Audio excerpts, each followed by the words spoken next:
Olá, está no ar o Semana Legislativa, o nosso telejornal com as principais notícias que marcaram a semana aqui na Câmara Municipal. Fique agora com os destaques desta edição. Dia Internacional da Mulher. Para marcar a data, a Câmara mobiliza o debate sobre o fim da violência e o pedido da Delegacia da Mulher 24 horas em São José.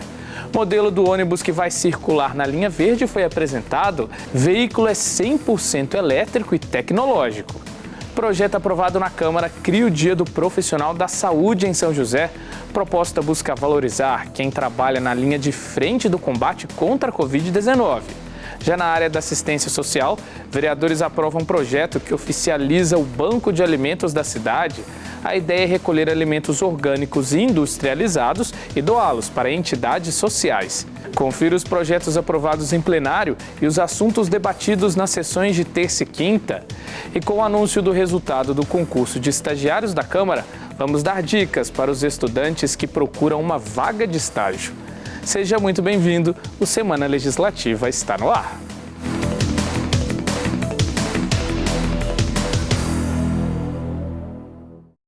E confira agora os destaques da sessão realizada na quinta-feira.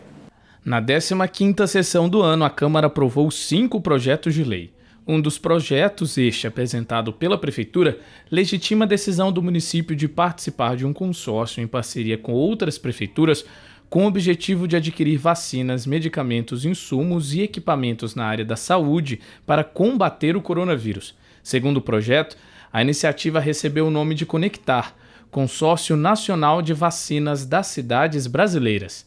Apesar de a compra de vacinas ser de responsabilidade do governo federal por meio do Programa Nacional de Imunização, o Supremo Tribunal Federal estendeu essa competência aos municípios caso a federação não consiga cumprir as metas do Programa Nacional de Imunização. Neste sentido, no início de março, o Congresso aprovou um projeto de lei que autoriza a aquisição de vacinas pelas cidades brasileiras. Outro projeto aprovado durante a sessão, de autoria dos vereadores Dr. José Cláudio, Júnior da Farmácia e Renato Santiago, autoriza a instalação de câmeras de segurança nas ciclovias da cidade. De acordo com o projeto, caberá à Secretaria Municipal de Proteção ao Cidadão estabelecer os critérios para a colocação dessas câmeras, conforme disponibilidade e programação. As outras propostas aprovadas são para a denominação de ruas na cidade. A sessão na íntegra você confere no nosso canal do YouTube. E o projeto da Linha Verde está cada vez mais perto de entrar em atividade aqui em São José. Um modelo dos futuros ônibus que vão circular pelo corredor viário que vai ligar as zonas leste e sul já foi entregue ao município e deve agora passar por um período de testes. Os vereadores foram ver de perto o veículo que é 100% elétrico e tecnológico. Eles também destacaram a importância do projeto da Linha Verde para a cidade. Esta será a nova opção de transporte público em São José dos Campos. Com 22 metros de comprimento e 100% elétrico, o veículo leve sobre pneus, que vai trafegar na linha verde, foi apresentado à imprensa durante uma coletiva realizada no Parque Tecnológico. Este é o primeiro dos 12 VLPs adquiridos pela Prefeitura que irão circular no principal projeto de mobilidade urbana da cidade. Participaram do evento de lançamento o prefeito de São José, Felício Ramute, o secretário de Mobilidade Urbana, Paulo Guimarães, e Marcelo von Schneider, diretor executivo da BYD, empresa responsável pela construção dos veículos. Cada VLP tem capacidade para transportar 168 pessoas e são equipados com poltronas estofadas, entradas USB, acessibilidade para cadeirantes, além de 6 câmeras de segurança, sendo 2 delas infravermelho. Um veículo extremamente silencioso, sem tranco, sem trepidação, que vai ter de mais moderno para a população de São José dos Campos poder rodar na linha verde de uma forma muito tranquila e com muito conforto. A entrega dos 12 VLPs está prevista para acontecer em outubro de 2021. Os veículos tiveram custo total de R$ 34,7 milhões, sendo que R$ 9,2 milhões deste montante saíram da outorga do serviço de Zona Azul. De acordo com Marcelo, este modelo é o primeiro da América Latina e foi criado sob medida para São José dos Campos. Porém, em breve, outras cidades podem receber o mesmo tipo de VLP. Assim que nós entregarmos os 12, ele vai ser colocado em linha e outras cidades, outros estados, não só do Brasil, mas também da América Latina, vão poder ter esse ônibus comercializado. O novo veículo apresentado deve ficar em exposição para o público no centro da cidade até o dia 29 de março. Depois disso, o VLP passará por testes de campo e também de bateria.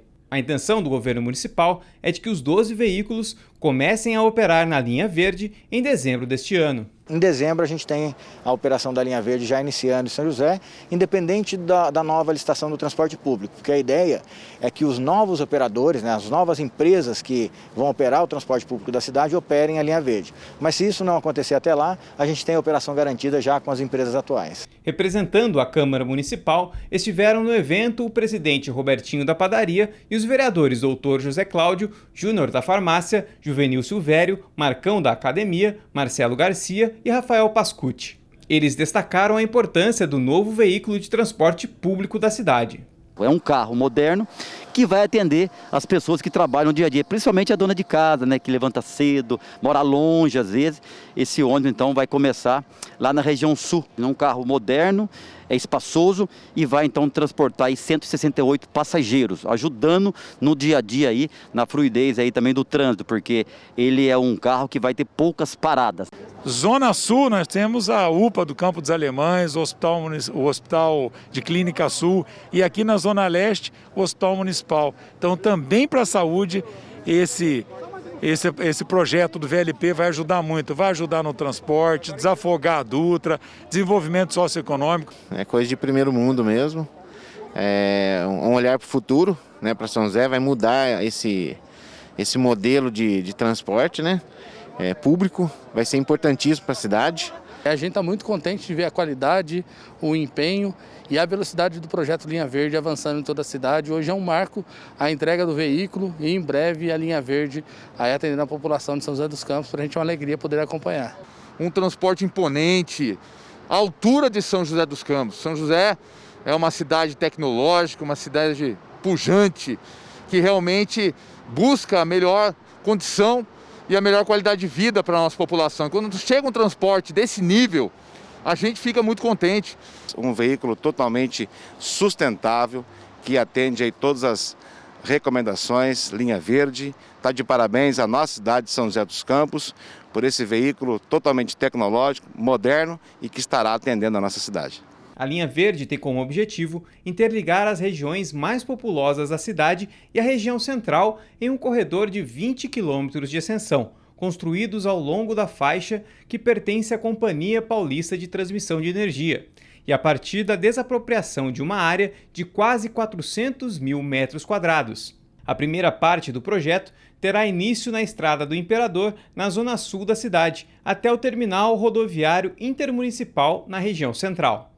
Já a etapa posterior cria o Anel Viário Leste, que vai permitir a ligação de toda a cidade ao Parque Tecnológico sem a necessidade de usar a Via Dutra.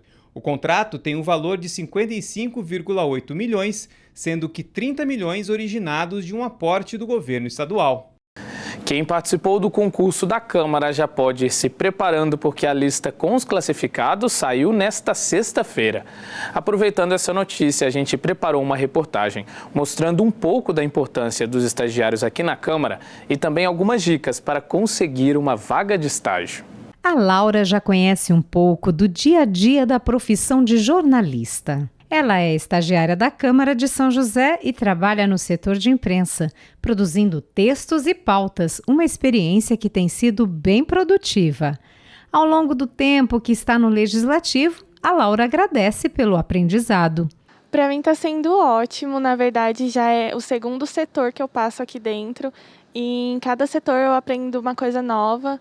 Eu sou estudante de jornalismo, então para mim está sendo bem enriquecedor, principalmente passar por áreas diferentes. Além da Laura, a Câmara possui outros 19 estagiários, que atuam em diversos setores do Legislativo e também no programa Promemória. E a partir do resultado do processo seletivo da Câmara, em breve novos estudantes vão compor o quadro de estagiários do Legislativo. Uma oportunidade que, segundo a Kelly Cristina, diretora de RH da Câmara, é de uma enorme importância para o estudante e também para os servidores. A importância do estagiário na Câmara, ela provém da troca, que é o principal item para a gente em questão de desenvolvimento e treinamento. Por quê? Porque o estagiário ele traz, o estudante, né? Ele traz o frescor do conhecimento técnico. E com isso ele traz também as curiosidades, as dúvidas, os questionamentos. E isso é muito bom para casa, para os supervisores diretamente e os departamentos. Porque com todo esse contexto, eles acabam despertando as curiosidades e desafiando os próprios supervisores e departamentos a inovar, a trazer o novo. Para conferir o resultado do concurso da Câmara, é só acessar o portal do Legislativo, que lá estão disponíveis todos os editais e informações. Se você está em uma boa colocação entre os candidatos, aí é só aguardar a convocação. Vale lembrar que o processo seletivo é por cadastro de reserva, então os classificados serão chamados conforme a demanda da Câmara. O programa de estágio do Legislativo tem como parceiro o CIEE, o Centro de Integração Empresa-Escola. Aqui na nossa região, a entidade atua em São José dos Campos e outras 10 cidades, e é uma das responsáveis por captar alunos para uma vaga de estágio. O Guilherme, supervisor do CIEE em São José, conta que nesse momento de pandemia, conseguir uma oportunidade é muito importante, já que as ofertas de vagas caíram.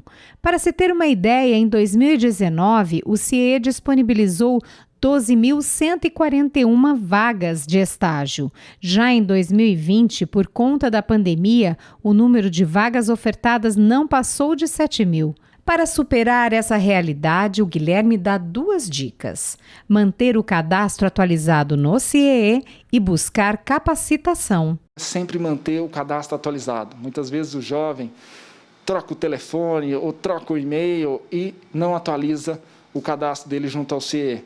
Ou até mesmo o endereço correto, o CEP correto. Isso tudo interfere na maneira como a gente consegue encontrar o jovem.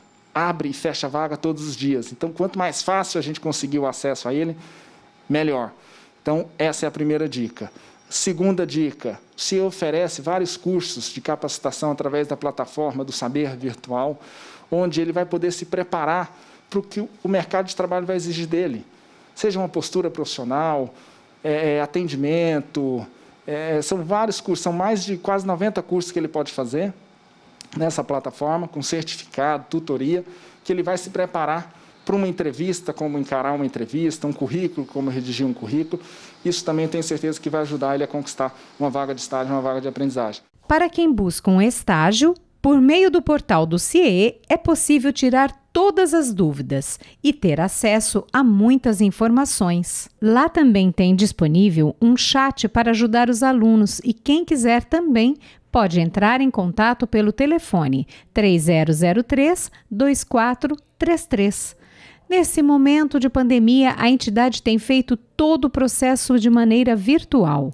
E ainda falando de processos seletivos, o Guilherme tem outra dica importante para quem pretende ser contratado após o período de estágio. Eu costumo dizer, quando eu vou falar com os estudantes, com os estagiários, eu costumo dizer que ele tem que se vestir como. Se ele quer ser efetivado, se vista como um efetivado na empresa, né? E não só na vestimenta, mas na postura. Então, ele já sinta-se como um funcionário da empresa. Tenho certeza que, se ele ter essa postura, vai chamar a atenção do supervisor, do chefe dele. Mas, independente de ser contratado ou não, o importante é a experiência adquirida durante o estágio. Isso é fundamental para o crescimento pessoal e profissional do estudante. Tem um valor imensurável. Falando em experiência, a Laura, nossa estagiária aqui da Câmara, tem um depoimento muito legal para quem busca uma vaga de estágio. No estágio, a gente consegue viver a experiência profissional de uma maneira mais... numa posição de observador, né? Você faz as suas tarefas, mas você consegue observar a gente grande fazendo trabalho de gente grande, né? Então, é bem enriquecedor a parte de observar e a parte de ajudar também. E agora a gente conversa com os contribuintes que precisam fazer o imposto de renda este ano. Desde a semana passada já está disponível o acesso ao programa para enviar o documento. E é bom fazer todo o processo com muita calma, viu? Porque este ano tem novidades. Para te ajudar, nós conversamos com especialistas que vão dar dicas para evitar cair na malha fina. Como todo início de anos, as atenções dos contribuintes se voltam para acertar as contas com o leão, ou, em outras palavras, fazer a declaração do imposto de renda. Aqui em São José dos Campos, de acordo com a Receita Federal, cerca de 177 mil pessoas devem entregar a declaração. O prazo final vai até o dia 30 de abril. Devem prestar contas quem recebeu mais de R$ 28.559,70 em 2020. A exigência também vale para outras situações, como explica o Fernando dos Santos, analista tributário da Receita. Também está obrigado à entrega da declaração o contribuinte que durante todo o ano de 2020 recebeu rendimentos isentos, não tributados ou tributados diretamente na fonte, de valor superior a R$ 40 mil. Também está obrigado à entrega da declaração o contribuinte que em 31 de dezembro de 2020 teve a posse ou a propriedade de bens e direitos superiores a R$ 300 mil. A grande novidade deste ano é para as pessoas que receberam auxílio emergencial no ano passado e tiveram rendimentos tributáveis acima de R$ 22.847,76. Quem se enquadra nessa regra, além de declarar o imposto de renda, vai ter que devolver o benefício. Devolver o auxílio emergencial, não apenas dele, mas também de seus dependentes. Para facilitar a devolução, no próprio programa da Receita Federal tem como ele emitir a guia de recolhimento para fazer essa devolução.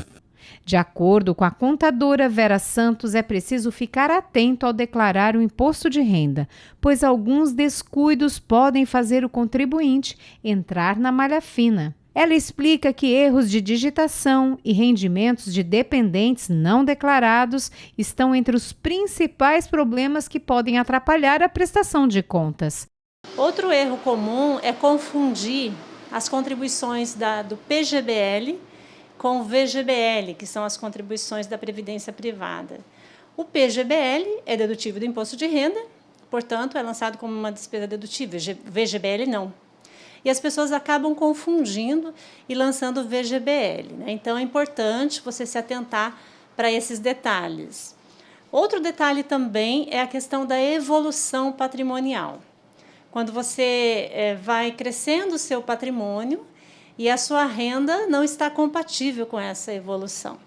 Então, é muito importante pensar, né, onde é que está a origem desses bens, não é?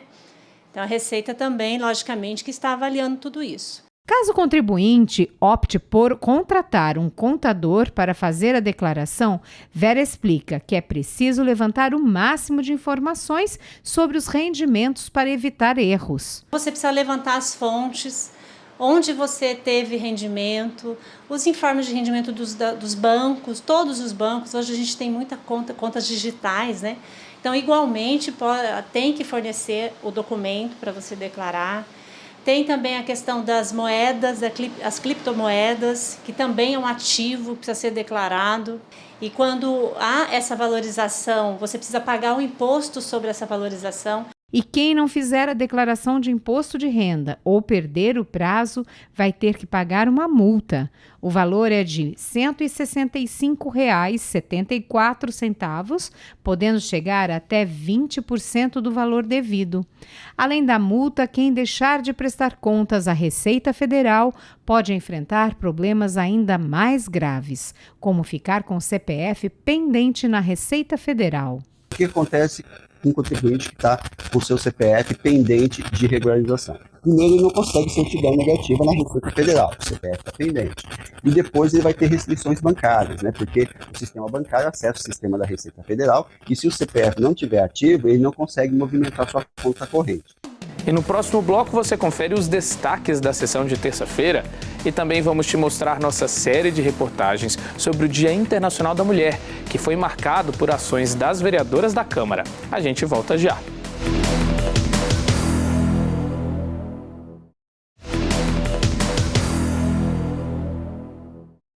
E o Semana Legislativa está de volta. Confira agora os destaques da sessão de terça-feira. Na 14ª sessão do ano foram aprovados 28 requerimentos. 8 moções e 2 atas de sessões passadas. Os parlamentares também fizeram a leitura de uma série de indicações, com pedidos de serviços de manutenção pública para a cidade. A regressão de São José dos Campos à fase vermelha do Plano São Paulo, conforme decisão do governo estadual, foi criticada pelos vereadores Lino Bispo e Roberto Chagas durante o pinga-fogo. Nesta fase, apenas os serviços essenciais podem funcionar. O vereador Zé Luiz foi à tribuna para destacar a importância do pagamento do auxílio emergencial para atender famílias de baixa renda afetadas pela pandemia. Ele também citou campanhas de arrecadação de alimentos para pessoas carentes. Já em alusão ao Dia Internacional da Mulher, celebrado em 8 de março, o vereador Fernando Petit abordou a importância de ações de combate à violência doméstica e ao feminicídio. O parlamentar ainda informou que fez uma solicitação à Secretaria de Proteção ao Cidadão para que a Guarda Civil Municipal ofereça aulas gratuitas de defesa pessoal às mulheres da cidade.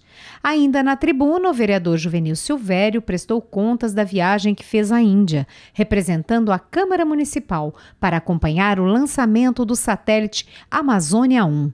A sessão na íntegra você confere no nosso canal do YouTube. E ainda na noite em que os vereadores realizaram a sessão de terça, os parlamentares se reuniram com a primeira delegada de defesa da mulher do país, Rosmary Correia, para discutir políticas públicas de proteção e valorização da mulher. O encontro faz parte de uma campanha promovida pela Câmara em alusão ao Dia Internacional da Mulher. Para marcar o Dia Internacional da Mulher, a Câmara de São José dos Campos tem discutido políticas públicas de proteção e valorização das mulheres.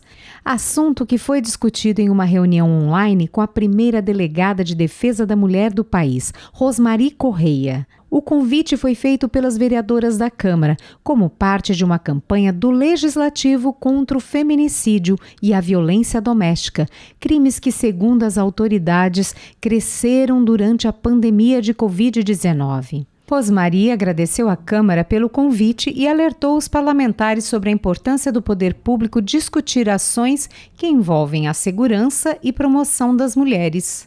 Segundo ela, uma das principais políticas públicas a favor das mulheres foi a criação das delegacias da mulher, que reforçaram a necessidade de criar mecanismos para oferecer atendimento social, psicológico e jurídico às vítimas de violência. Outro ponto destacado por ela na luta contra o feminicídio é a Lei Maria da Penha. Ainda na conversa com os vereadores, a primeira delegada da mulher do país destacou que o feminicídio e a violência são crimes motivados por ódio e podem ser evitados. Uma das maneiras de prevenir tais ocorrências seria motivando as denúncias e capacitando os serviços de proteção. A preocupação de Rosmary é quanto à pandemia, já que nesse período os crimes aumentaram, mas em contrapartida, as denúncias caíram. Durante a reunião, os vereadores agradeceram a presença da delegada Rose e comentaram sobre os dados apresentados por ela. O vereador Milton Vieira Filho falou da importância do respeito às mulheres e a importância dos órgãos de proteção. Ele também deixou uma mensagem de agradecimento pelo trabalho realizado pela delegada. A vereadora Juliana Fraga também agradeceu a presença e o trabalho da delegada, responsável por várias conquistas para as mulheres. Ela ainda destacou a luta pela delegacia 24 horas e a importância da educação para mudar a realidade da violência. O vereador Zé Luiz destacou a campanha da Fraternidade deste ano, que fala sobre ações para coibir a violência contra a mulher. Ainda sobre o tema, o vereador Rafael Pascucci citou a evolução das leis de proteção da mulher e a importância da legislação ser ampliada. Já a vereadora Amélia Naomi abordou o papel do canal de denúncia 180, que, segundo ela, precisa ser mais divulgado. Ela também comentou sobre o papel do legislativo na elaboração de campanhas de valorização da mulher. Sobre o tema, a delegada defendeu a importância do Disque 180 e informou que, por meio deste canal, foi constatado que a cada 9 horas uma mulher é assassinada no país. Delegada Rose ainda pediu maior participação das mulheres na política para que sejam fortalecidas as políticas públicas. Ao final do encontro, o presidente da Câmara, vereador Robertinho da Padaria, agradeceu a convidada e colocou o Legislativo de São José à disposição para debates como este. E a gente continua falando do papel da Câmara nas ações de defesa e proteção das mulheres. Nesta semana do Dia Internacional da Mulher, as vereadoras também participaram de atos e mobilizações contra o feminicídio e a violência doméstica, que aconteceram em São José dos Campos e também em São Paulo. Entre os pedidos estavam leis mais rígidas, o fortalecimento das medidas protetivas e a necessidade da Delegacia da Mulher 24 horas em São José. Cartazes com pedidos de justiça e bonecos de madeira foram colocados em frente ao Fórum de São Paulo como um ato pelo fim da violência contra as mulheres. Foi a forma encontrada para pressionar as autoridades no julgamento de Robson Fernando, suspeito pelo assassinato da ex-mulher Priscila Tatiana, que morava em São José dos Campos. Segundo a família, Robson não aceitava o fim do relacionamento. Assim como Priscila, milhares de mulheres são vítimas de feminicídio no país todos os anos, um crime que aumentou durante a pandemia. Uma maneira de evitar essa triste realidade estaria no fortalecimento dos órgãos de segurança e canais de proteção. Por isso, como campanha do Dia Internacional da Mulher, as vereadoras da Câmara se mobilizaram para cobrar do poder público ações para coibir a violência. A vereadora Amélia Naomi, ao lado de uma representante da vereadora Dulce Rita, estiveram na Delegacia de Defesa da Mulher de São José dos Campos para protocolar um ofício com um pedido para que o órgão funcionasse 24 horas. O documento foi assinado por todas as vereadoras do Legislativo. Essa luta é uma luta antiga da Câmara Municipal, a luta pela Delegacia 24 horas. É uma luta de todas as vereadoras e, com certeza, dos 21 vereadores. É muito importante porque as mulheres, se elas procuram um plantão, elas têm que novamente procurar a Delegacia da Mulher. Então, muitas mulheres acabam desistindo de denunciar seus agressores. Às vezes até por questão de mobilidade, de vergonha. Então, seria ideal que elas viessem num lugar só e que fossem bem acolhidas. O pedido também recebeu apoio do Centro Dandara de Promotoras Legais Populares, que esteve na Delegacia da Mulher. A mulher já está numa situação vulnerável, já é difícil para ela sair daquele estado e procurar um atendimento. Aí vem, de repente, na delegacia e aí não tem um atendimento bacana, é muito complicado. Então, é uma luta do movimento de mulheres aqui em São José, que tenha uma delegacia que trabalhe 24 horas e que tenha um atendimento melhor. Em todo o estado de São Paulo, existem 136 delegacias da mulher, mas apenas 10 atuam 24 horas. Nós vamos até o secretário de Negócios do governo estadual colocar a nossa reivindicação. São José já conseguiu aqui a vara especial. Eu acho que nós podemos conseguir a delegacia 24 horas. A violência contra a mulher, ela não tem horário para acontecer, né? E, infelizmente, sexta-feira, 5 horas da tarde, aliás, 7 horas da tarde, fecha a delegacia e as mulheres ficam sem opção. Elas têm que ser atendidas nas outras delegacias sem o atendimento humanizado que a delegacia deveria ter, né?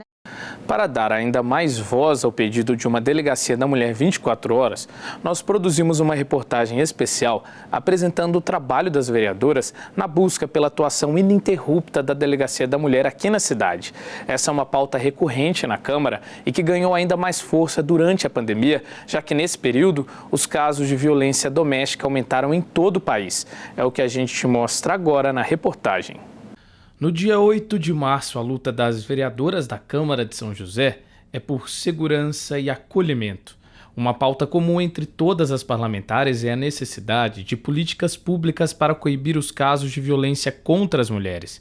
Uma das alternativas estaria na implantação da Delegacia da Mulher 24 horas na cidade, um debate antigo.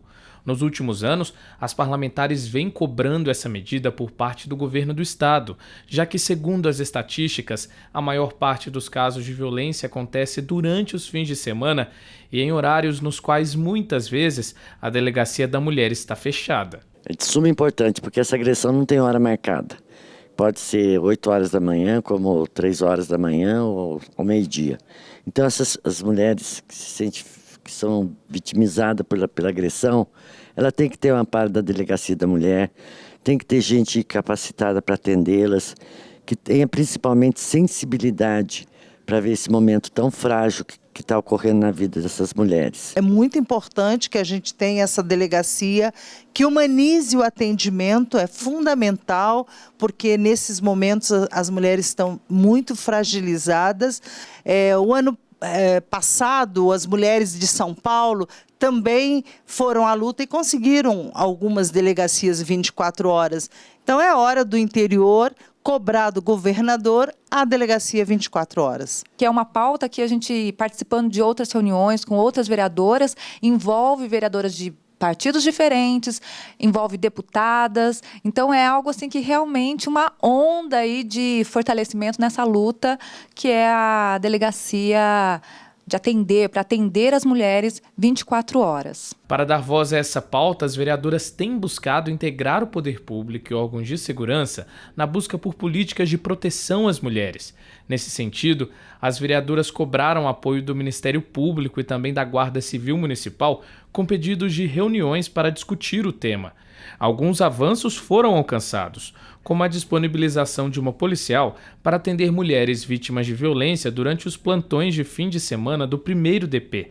Ainda assim, segundo as vereadoras, isso não substitui o acolhimento e abrangência de uma delegacia da mulher 24 horas. Logicamente que nos finais de semana, por ser uma delegacia que atende outros tipos de criminalidade, fica mais concorrido o atendimento, então demora mais.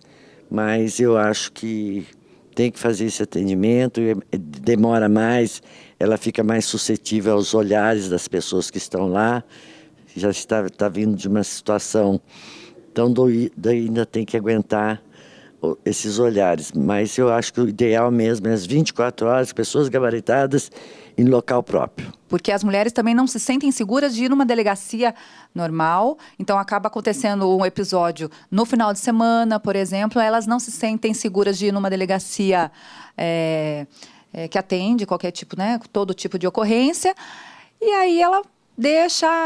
Não vou, não tem aquela restrição, tem aquela preocupação e vai passando e daqui a pouco acontece uma outra violência. Outra situação que torna este debate urgente é o aumento no número de casos de violência doméstica durante a pandemia de Covid-19. De acordo com dados do Fórum Brasileiro de Segurança Pública, só nos 3 primeiros meses de pandemia, as ocorrências de feminicídio cresceram 2,2% no Brasil. Em contrapartida, as denúncias de violência doméstica caíram 27%. Já segundo o Instituto de Segurança Pública, até outubro de 2020, o Brasil registrou quase 120 mil ocorrências de lesão corporal decorrentes de agressão doméstica. Estudos ainda apontam que no nosso país, uma mulher é agredida a cada 2 minutos. Infelizmente, essa questão do machismo, do poder, isso está muito forte. Então, essa questão precisa ser repensada. Não só com as medidas, mas com a educação. Eu acho que o combate a essa questão da violência, do exercer o poder, essa questão do machismo, é uma questão cultural e que nós precisamos mudar. É algo que a gente tem que sim estar informando, é importante a televisão fazer esse trabalho, é importante os mandatos, é importante a gente numa roda, a gente costuma fazer o café com prosa, que é o café com as mulheres, que a gente leva essa temática, porque muitas mulheres não sabem que estão vivendo uma violência patrimonial, uma violência psicológica, e ela pelo menos começa a se atentar, e quanto mais cedo melhor, porque também ela não espera, não está esperando chegar numa violência física de fato. E tem que ter coragem também, A mulher tem que ter coragem de ir lá e denunciar. Geralmente fica com medo pelo marido ser arrimo de família, medo dele perder o emprego, então ela se sujeita a tudo isso. Mas ela tem que ter esse instrumento à disposição dela, sempre que ela necessitar, sempre que ela tiver com vontade de fazer essa denúncia. E ela tem que fazer mesmo para acabar com essas agressões. Ainda em função da pandemia, A Secretaria de Segurança Pública do Estado oferece, desde abril do ano passado, a possibilidade de registrar boletins de ocorrência para casos de violência doméstica de maneira eletrônica. Só nos 3 primeiros meses que a ferramenta ficou disponível, foram registradas 5,5 mil notificações de agressão e violência no estado. Mais um retrato da situação delicada de muitas mulheres e da importância de buscar ações efetivas de segurança e amparo. Dados do governo do estado mostram que só no ano passado, a Delegacia da Mulher de São José dos Campos registrou 1.881 boletins de ocorrências e 936 medidas protetivas foram solicitadas. Este ano, na unidade, já foram notificados 247 boletins de ocorrência e 160 medidas protetivas. Ainda assim, segundo as vereadoras, esse número, que já é alto, não reflete a realidade. A quantidade de casos de violência doméstica poderia ser ainda maior na cidade se a Delegacia da Mulher atuasse 24 horas. Nós temos um número em real de violência, né? Isso, a cada 2 minutos uma mulher sofre violência, mas isso quando é registrado, nós sabemos que é muito mais. Nós temos muitas mulheres que recuam.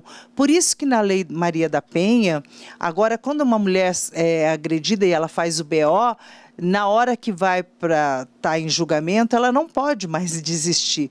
Porque muitas faziam um BO e depois desistiam. Hoje não. Independente se ela desistiu ou não, o processo vai para frente. Atualmente, o estado de São Paulo conta com 136 delegacias da mulher, sendo 10 com atendimento 24 horas. Teria que se fazer um estudo de implantação nessa delegacia de mulheres, por exemplo, com cidades com mais de 300 mil habitantes, deveria ter. Quantas cidades nós temos no estado de São Paulo que tem, estou supondo 300 como um número ideal, mas precisava fazer um levantamento sobre isso.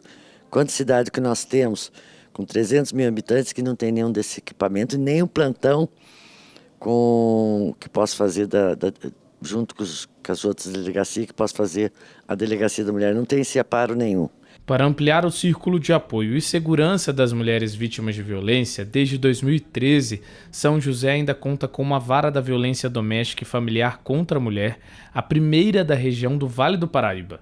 A Delegacia da Mulher na cidade foi criada um ano depois, em 2014, e é pela importância que o órgão tem no cuidado e proteção das mulheres que as vereadoras da Câmara pedem a ampliação do horário do atendimento para 24 horas.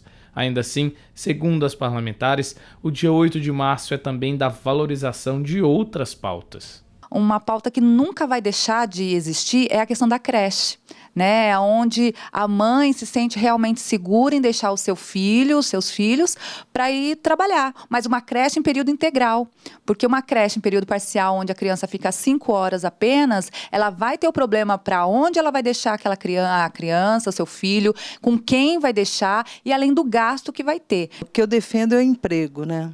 Quando a gente fala do salário emergencial, nós estamos falando aqui de sobrevivência. Nós precisamos ter nesse país uma política de emprego, né?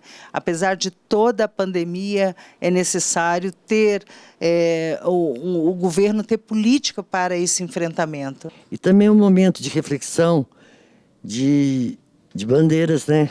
Por creche, por escola de qualidade, por atendimento juntos às UBSs, atendimento psicológico para a família, não só para a família, que a fila da saúde ande de fato, que ampare de fato essas pessoas. E para todas as mulheres do Brasil e do mundo, esse 8 de março, além de um dia de luta pela equidade e respeito, é também um pedido de solidariedade e união pelo fim da violência. Eu acho que 8 de março não é o dia da gente receber rosas ou cartãozinho, abraço no começo da manhã e durante o dia. É um dia de guerra, de luta, de reivindicar o que as mulheres realmente necessitam para melhorar a vida dela e de sua família. Essa é boa data que exista, que seja lembrada, mas que ela seja lembrada simples, não só como uma homenagem ao Dia da Mulher, mas que seja lembrada também como um momento de reflexão de todas as mulheres para ver o papel que ela está fazendo na sociedade. Então, que a gente continue nessa luta. Às vezes bate um desânimo, né? Quando a gente vê o índice alto, vendo políticas públicas importantes deixadas de lado, mas a gente não pode deixar de lutar, né? A gente não pode deixar de falar o quanto isso é importante, o quanto isso é importante para que as mulheres também tenham seu espaço na sociedade garantido. Um outro mundo é possível, com os mesmos direitos, sem violência e com direitos iguais. Eu acho que tudo isso não é só um sonho, a gente já conquistou muito e a gente pode mudar a sociedade, nós podemos combater o machismo e podemos mudar essa realidade. Eu acho que somos todas nós lutando que nós vamos conseguir. E no próximo bloco nós vamos te mostrar detalhes de 2 projetos aprovados na Câmara. Um de valorização dos profissionais da saúde que atuam na linha de frente da pandemia e outro que oficializa o Banco de Alimentos de São José. A ideia é recolher alimentos para doar a entidades sociais. É daqui a pouco.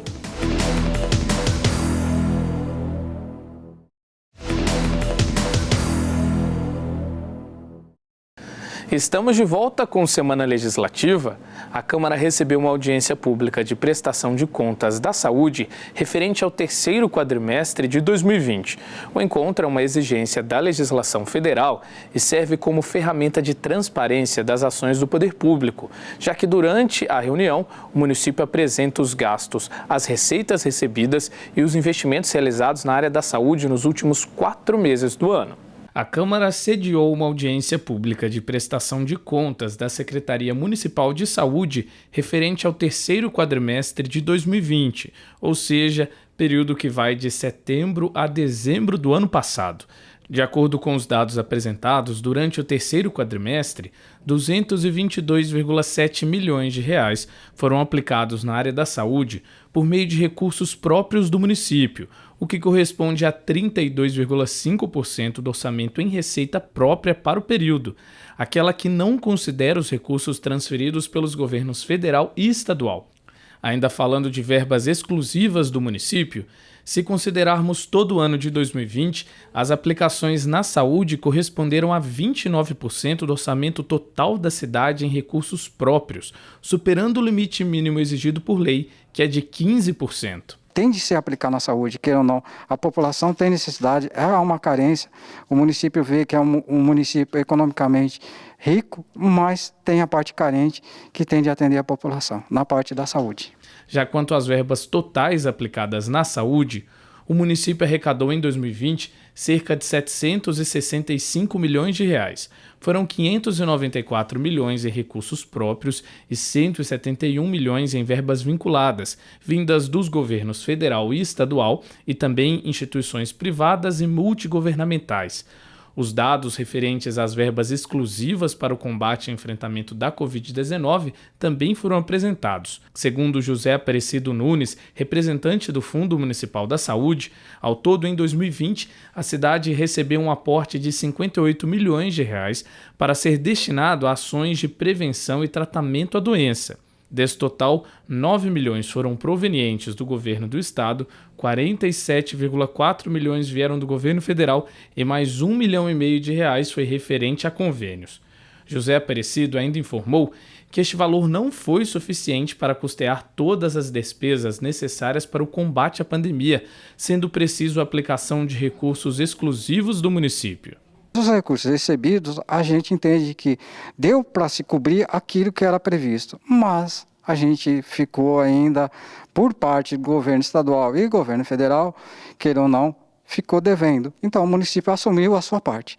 Ele acabou assumindo um dinheiro aí que tinha dentro do seu orçamento disponível. Quanto à transparência, José Aparecido ainda informou que todos os dados referentes a gastos e receitas exclusivas do combate à Covid-19 estão apresentados no site da Prefeitura.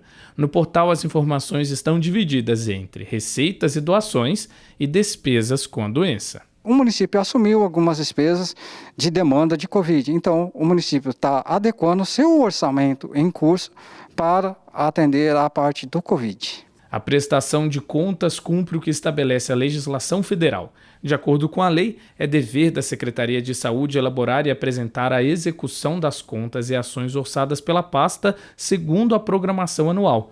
Dessa forma, a prestação de contas deve acontecer por meio de audiência pública a cada 4 meses. E a gente sabe que os impactos da pandemia vão além da saúde, né? O setor econômico tem sofrido bastante. Isso afetou a condição financeira de muitas famílias que precisam de ajuda de todas as formas.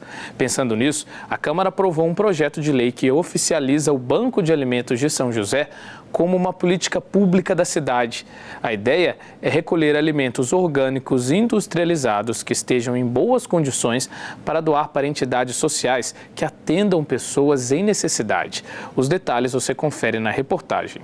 Muita gente não sabe, mas parte dos produtos comercializados no CEAGESP vai para o Banco de Alimentos de São José dos Campos. Estamos falando de frutas, legumes e outras mercadorias ainda em bom estado, que por alguma razão perderam seu valor comercial e por esse motivo são doados para o município para serem repassados a entidades sociais. Esse trabalho teve início em 2013, foi reformulado em 2017, mas só agora em 2021, a partir de um projeto de lei aprovado na Câmara, que foi oficializado e ganhou legislação própria. 3 vereadores são autores da proposta: Fernando Petit, Marcão da Academia e Dulce Rita. Segundo os parlamentares, ao oficializar o Banco de Alimentos como política pública, esse trabalho é mantido independente da futura gestão. Um serviço que, de acordo com os parlamentares, não pode parar, ainda mais agora neste momento de pandemia. Entramos numa pandemia, né, que essa pandemia, principal trabalho que a gente vem tendo é realmente o combate à fome. Então acho que o projeto ele vai ajudar muito, principalmente na necessidade alimentar das famílias que mais necessitam e de alimentos que poderiam estar sendo jogado no lixo, jogado fora em 2, 3 dias e vai ajudar a alimentar muitas famílias. Isso é a administração pública com os olhos, né, nas pessoas que mais necessitam, e às vezes se você não começa um programa desse, que hoje, graças a Deus, é lei, você não sabe quem tanto necessita, né? Então, a ideia fundamental é fortalecer para que a gente apareça mais doadores, mais voluntários e que essa corrente só cresça independente da administração que assumir. Todo dia nós temos uma demanda imensa que nós temos que estar encaminhando, nós temos que estar pedindo para o supermercado, tem que estar pedindo para as entidades sociais que também vão estar engajadas nesse projeto. Então eu acho que é a hora de todo mundo ter que dar a mão mesmo, não importando a raça, a cor, a religião, partido político. Agora é a hora de todo mundo dar a mão para tentar salvar a nossa nação. Além dos produtos do CEAGESP, o Banco de Alimentos também recebe doações de supermercados e outros comércios ligados ao ramo alimentício. Tanto produtos orgânicos como industrializados podem ser doados, desde que estejam em bom estado e dentro do prazo de validade. Quem administra o banco é o Fundo Social de Solidariedade, que, segundo o projeto de lei, é responsável pelos critérios para recolher e distribuir os produtos. Depois de serem separadas, as mercadorias são entregues a entidades sociais cadastradas. A entidade, ela também tem a sua responsabilidade, ela que retira o alimento, né? Ela tem que vir com um carro, que é um carro próprio ou não, mas ela tem que ter essa condução para tirar, né? O funcionário da entidade tem um uniforme, né? Até para as bancas do CEAGESP que participam dessa doação saber quem está indo lá, e com isso também a entidade sabe o quanto custa, né? Não é fácil ter esses alimentos, quanto custa que pessoas que pensam, né, em doar seus alimentos de boa qualidade para que cheguem na mesa, para que chegue atendendo pessoas menos favorecidas. Então eu acho que é o momento ideal para que todos se juntem para abastecer esse alimento, porque o Banco de Alimentos já vai ter a estratégia de distribuição, de cadastro para as famílias, vai ter também o apoio, não é só os alimentos in natura, como também os industrializados. Então vai ter muito apoio de supermercados, de feiras, do CEAGESP, que já faz um trabalho bom, já entrega os alimentos para 30 famílias semanalmente, uma cesta bem reforçada de produtos in natura. Então a gente até faz aqui um convite a todas as entidades e entidades até religiosas que trabalham muito nessa área, pudesse cadastrar na prefeitura para fazer parte desse banco de alimentos, poder receber a alimentação e levar para aqueles que mais precisam. Desde que foi criado, ainda em 2013, o Banco de Alimentos se instituiu como um programa integrado ao Fundo Social de Solidariedade. Ele surgiu com a ideia de ajudar entidades que realizam trabalhos de apoio social a comunidades e famílias carentes da cidade que necessitam de alimentos. Atualmente, 12 entidades estão cadastradas no banco.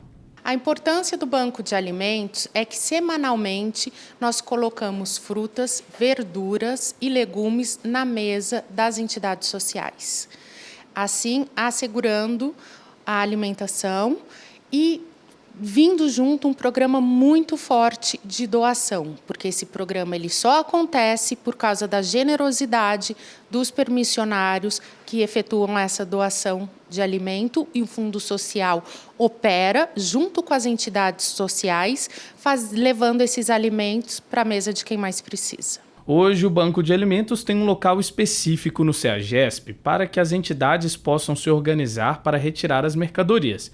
Para facilitar a logística, um novo espaço está sendo montado na região leste, que vai servir como um novo centro de distribuição.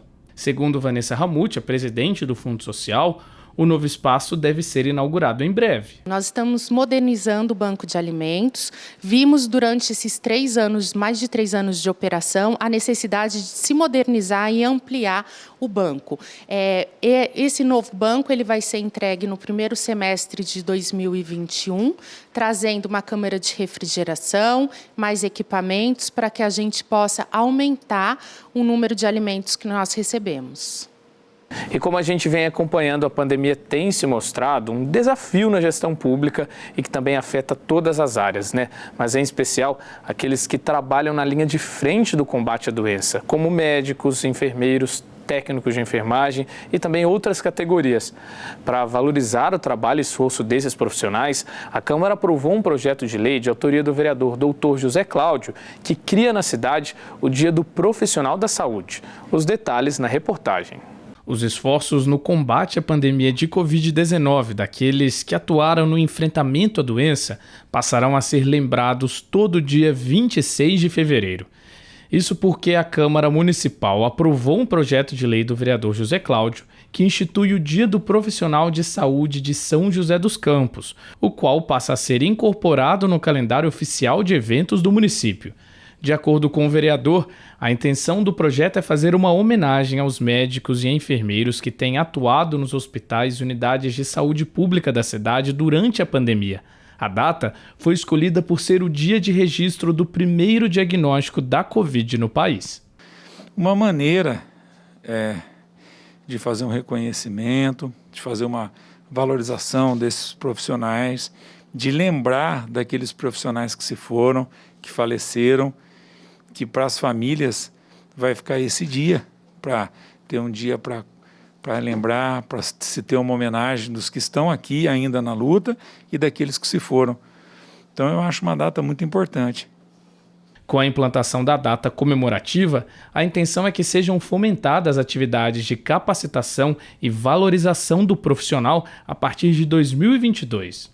Para fazer, de repente, cursos de qualificação, fazer campanhas para se fazer estudos para entender melhor a síndrome do Covid, ou campanhas de qualificação para o Covid, para a dengue ou por outras doenças que tiver o predomínio na época. Mas é uma data importante, não tanto para valorização, para fazer homenagens, né? E também para fazer, de repente, nesse dia, cursos e campanhas de qualificação profissional. De acordo com o vereador, o Dia do Profissional da Saúde também tem como objetivo lembrar a importância daqueles que trabalham no setor, mas que normalmente acabam sendo esquecidos. Fica muito personalizado no médico a questão do profissional de saúde. Não é. São todos que trabalham numa rede de saúde, num hospital, ou numa UPA, ou numa clínica, o médico, o técnico de enfermagem, a enfermeira, fisioterapeuta, fonoaudiólogo, psicólogo, o pessoal do transporte de maca, da recepção, da limpeza. Então, todas essas pessoas, elas doaram e elas arriscaram as suas vidas nesse ano aí de 2020, 2021 e vão continuar arriscando porque nós ainda não temos uma previsão do fim dessa pandemia. Para Jaime Santos, presidente do Conselho Regional de Enfermagem, A criação da data é importante para que o trabalho dos profissionais da área seja divulgado e reconhecido em situações como a da pandemia de Covid-19. Eu acho que mais uma iniciativa como essa, de mostrar que existe realmente o reconhecimento não só para o profissional de enfermagem, mas como para todos os profissionais da área da saúde, sempre é muito bem-vinda e ajuda que no futuro nós possamos aí trabalhar essa data e justamente promover eventos para a conscientização da nossa sociedade, o papel dos profissionais de enfermagem frente a todo um cenário que é favorável para mostrar a importância que nós tivemos e nós tivemos, estamos tendo e continuaremos tendo ao longo dessa pandemia. E bom, Semana Legislativa fica por aqui. A gente agradece a sua companhia e até a semana que vem.